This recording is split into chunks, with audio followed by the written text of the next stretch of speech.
સવારે ઉઠીને તૈયાર થઈને ટિફિન લઈને કામ પર જવાનું. આખો દિવસ કામ કરીને થાક લાગે.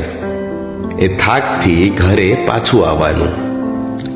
એ થાકના કારણે સરસ મજાની ઊંઘ આવતી હોય ત્યારે પથારીમાં આડા પડીને વિચારોના વમળમાં ખોવાયેલું અને ખુલ્લી આંખે જોવાયેલું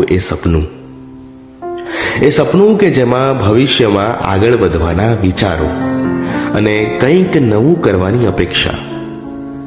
એના પછી આંખો બંધ કરીને સ્વાભાવિક રીતે જોવાતું બીજું સપનું. આ બંને સપના સવારે આંખ ખુલતાની સાથે જ ધૂળ થઈ ગયા હોય, જ્યારે ઘરની જવાબદારીના ભાર નીચે પોતાની જાતને દબાયેલું અનુભવાય. એટલે પછી ફરીથી તૈયાર થવાનું, ટિફિન લઈને કામે જવાનું.